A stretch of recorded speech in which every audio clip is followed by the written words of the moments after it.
She didn't love you. She wore the mask of love. But behind every soft smile, every broken story, every whispered, "I need you," there was a script, a manipulation, a trap. And the worst part? You thought you had finally found something real. You didn't fall in love with her. You fell into her performance. This is not just about heartbreak. This is about deception so precise, so intimate, that it felt like destiny. This is about a woman who didn't shout, didn't scream, didn't hit. She studied you, she mirrored you, and she made you believe that love looked like saving someone who never intended to be saved. Her love wasn't real, but the damage it did was, if any part of this already feels familiar, don't look away.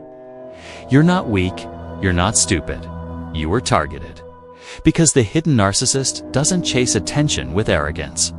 She seduces with empathy and weaponizes your compassion. She didn't fall for you slowly. She made it feel cosmic, fast, intense, addictive, like your souls had known each other for lifetimes. But what you felt wasn't fate. It was emotional engineering. She watched for the cracks in your armor, your need to be understood, your desire for depth, your craving for someone who just gets it. And so she became that person, not because she was, because you needed her to be. This is what covert narcissists do. They don't walk into your life. They morph into your fantasy. They reflect your deepest wounds and then pose as the cure. Remember how fast she opened up? Those late-night confessions, trembling voice, eyes filled with "You're the only one I trust." That wasn't vulnerability. That was the hook. The fast track to emotional intimacy. Because if she could bleed first, you'd bleed deeper. You'd give more. You'd feel bonded. Even if you didn't know why, but it was never real. Not the connection, not the openness, not the special bond. It was manufactured intimacy. Love bombing dressed as soul alignment. She wasn't opening up. She was recruiting you to prove that you were different, that you were safe, that you were her home. But that home was built on your back, and it was never meant to shelter you. She didn't dominate you with strength. She disarmed you with fragility. The trembling voice, the stories of trauma, the toxic exes, the absent parents, the lifelong pain only you seem to understand. It made you feel chosen. It made you feel important. And it made you miss the truth. She didn't tell you to connect. She told you to control you through guilt. An obligation, because once she handed you her pain, your instincts shifted. You weren't just her partner now. You were her rescuer, her therapist, her savior. And when she hurt you later, you didn't get angry. You made excuses. You said, "She's just been through so much." You started to believe her wounds excused her war on your soul. And that's the trap. The covert narcissist doesn't steal your trust. She makes you give it to her freely, wrapped in your empathy, tied in the knot of your own desire to protect. She didn't cry for healing. She cried to be exempt from accountability. You never knew what kind of day it would be. Some mornings, she smiled like sunlight. Others, she was silent. Cold, you asked what was wrong. She shrugged. You tried harder, said the right thing, gave more. And for a moment, just a flicker, she softened. Then the storm returned, and just like that, you learned how to read clouds in her eyes.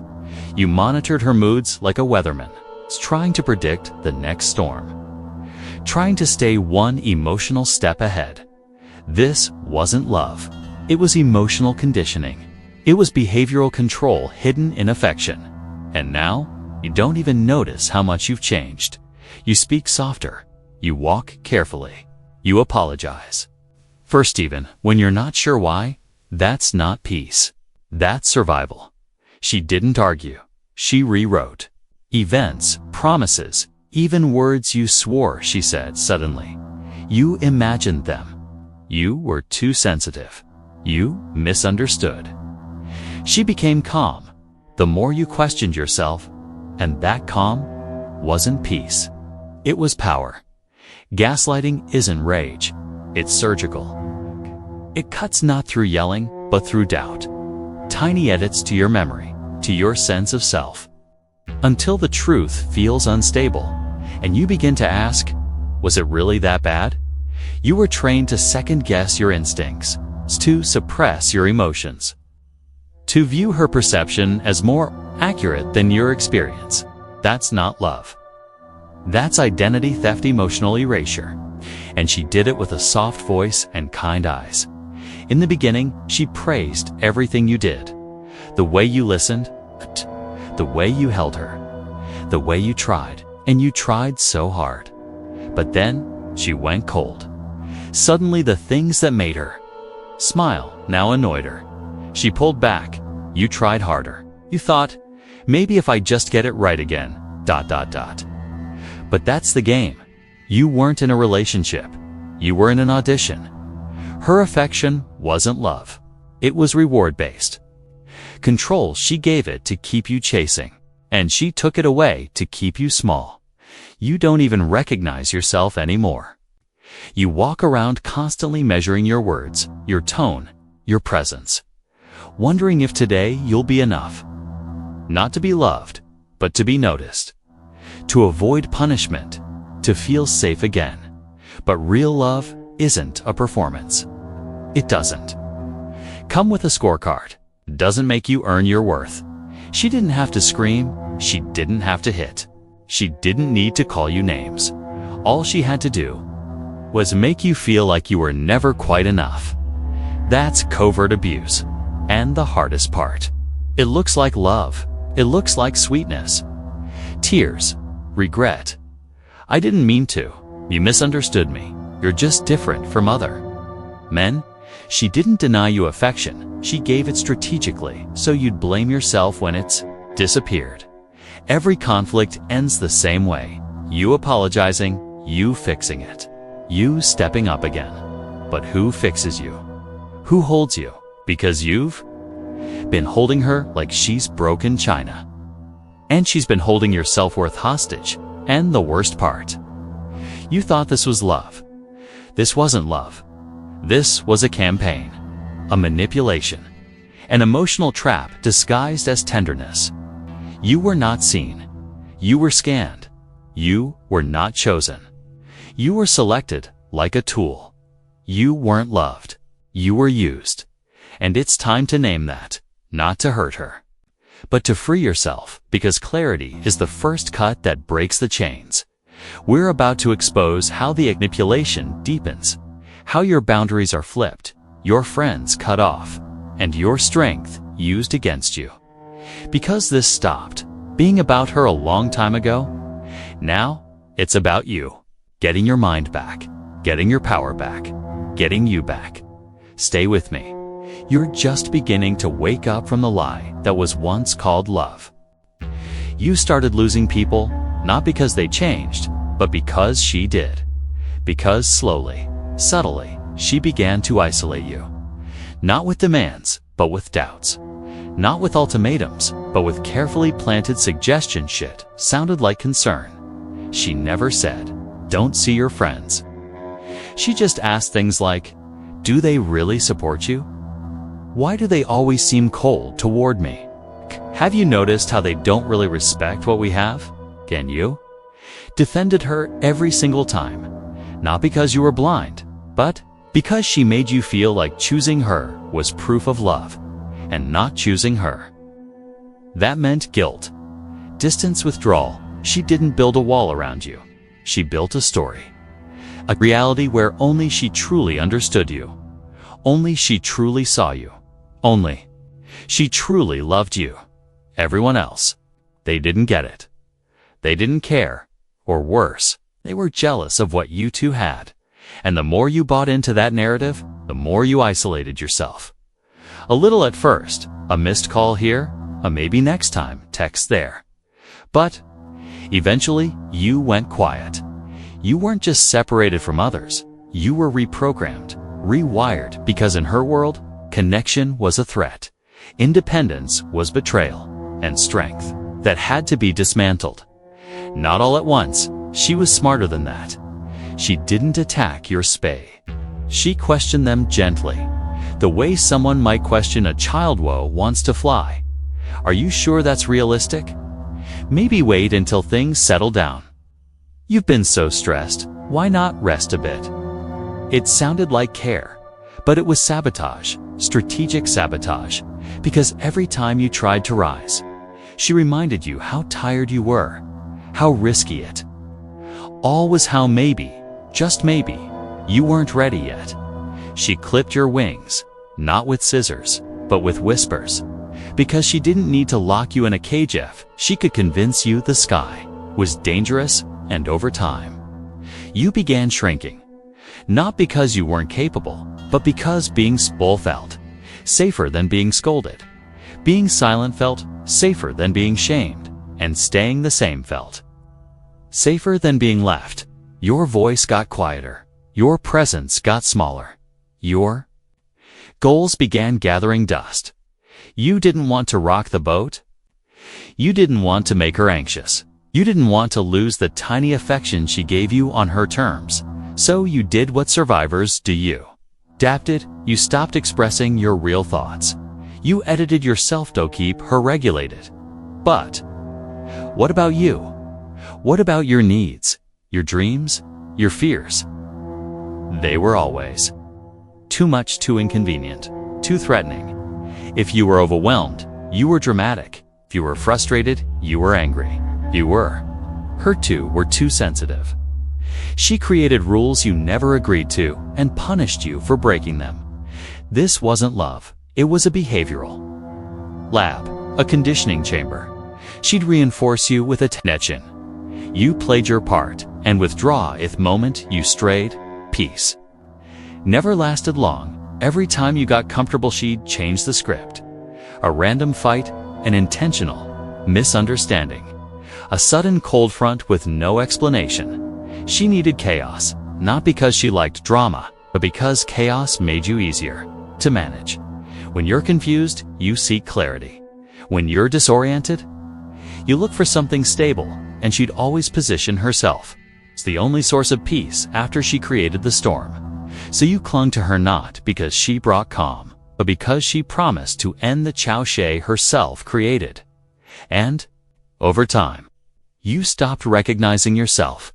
You found yourself defending things you never said, apologizing for things you didn't do, questioning things you once knew with certainty. She watched you unravel, calm, calculating, and detached. She measured how far you'd go to win back a version of her thought never existed in the first place. This wasn't a relationship.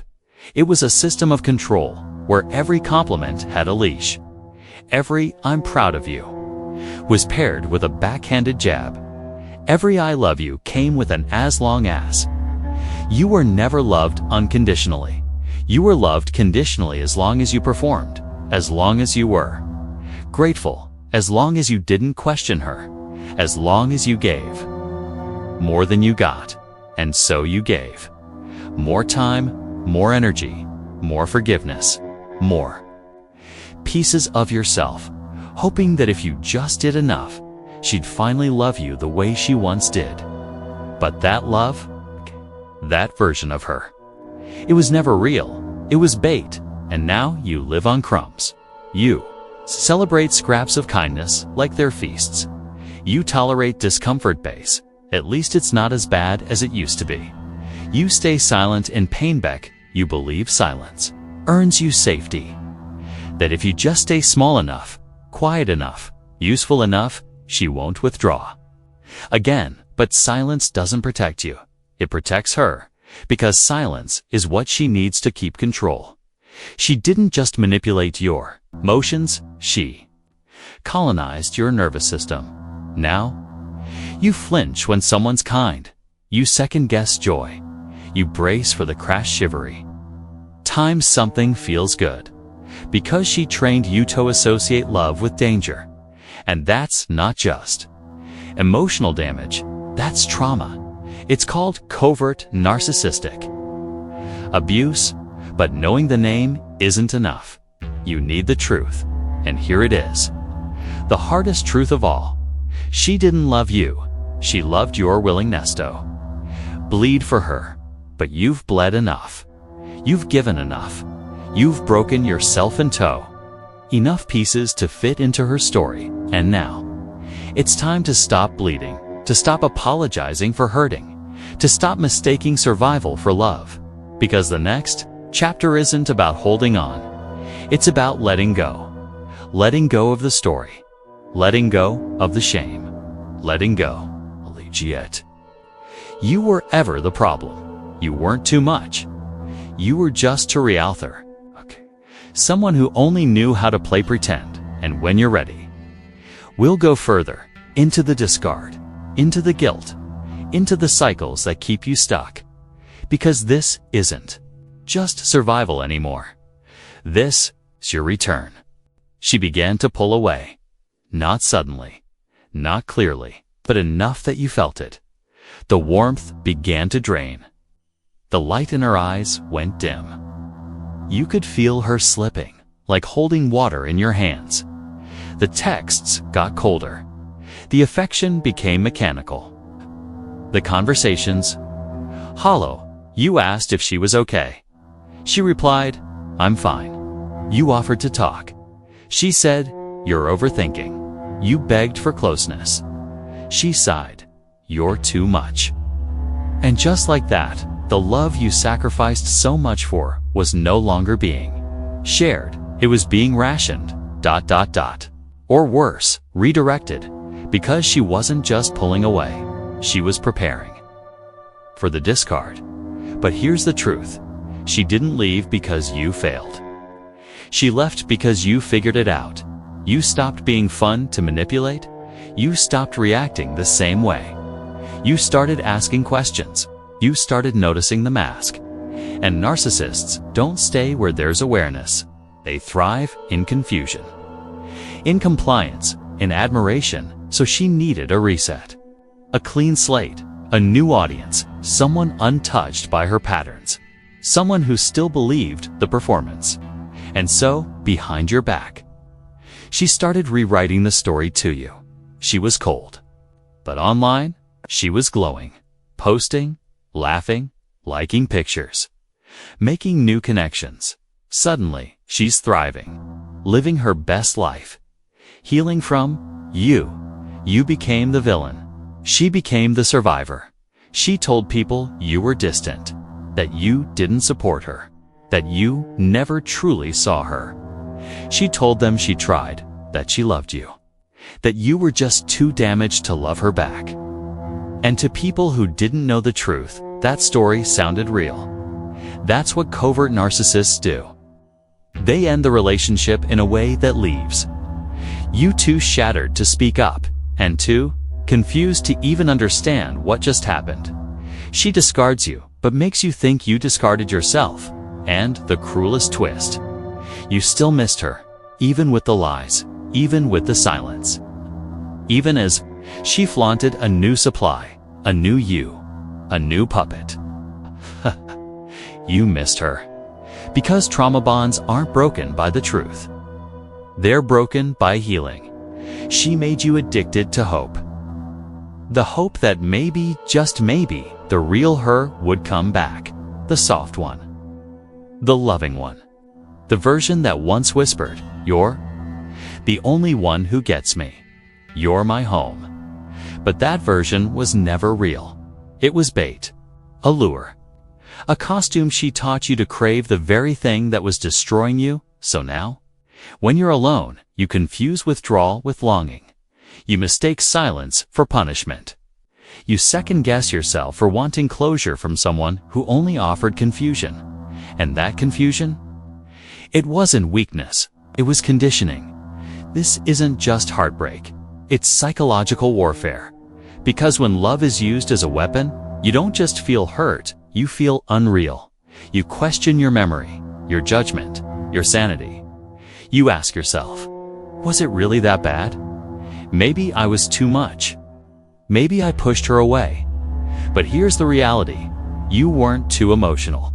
You weren't too sensitive. You weren't too needy. You were manipulated. You were gaslit. You were trained to believe that your boundaries were problems and your needs were burdens. She didn't just hurt you, she rewrote you. So how do you begin again? Not by pretending it didn't happen. Not by rushing into something new, but by going inward, rebuilding the home inside. Yourself that she convinced you was broken. You start with truth. The truth that you were always worthy. The truth that your intuition was never wrong. The truth that your love was real, even if hers was a lie. You grieve. Not just the relationship, but the illusion. You let yourself feel the pain without minimizing it, without comparing it, without trying to get over it fast enough to look okay. You let the anger come, not to stay bitter, but to wake up. Anger shows you the places where you handed over your power, and then you reclaim it. You reconnect with the people she convinced you didn't care. You call the friend you ghosted. You show up to the dinner you always counseled. You rebuild your support system, the one she quietly dismantled. You stop performing. You stop apologizing. You stop tiptoeing. You realize you weren't too much. You were just too real for someone who depended on fiction. And here's what happens next. She will come back. Not because she loves you, but because she misses the control it. Might be in a week, it might be in 6 months.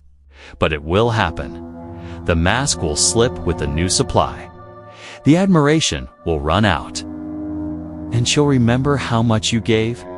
She'll return with softness. With late-night texts. With "I've been thinking about you." With "I miss what we had." With fake accountability dressed as healing. "I wasn't perfect either, but this time you won't feel flattered. You'll feel insulted, because now you see it. The pattern, the bait, the cycle, and you won't step back into a fire you finally had the courage to crawl out of. You'll remember the nights you cried, alone, the days you blamed yourself, the way you lost yourself piece by piece just to be loved conditionally. And you'll say, "Never again." This is the chapter where everything changes, where you stop asking, "Why wasn't I enough?"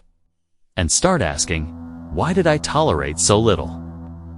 Where you stop needing closure from her because your truth is the closure. You were never hard to love. You were just easy to use, but the version of you who accepted that, he's gone, and in his place is someone awake, whole, clear, free. Not because she changed, but because you did, and now you write the story.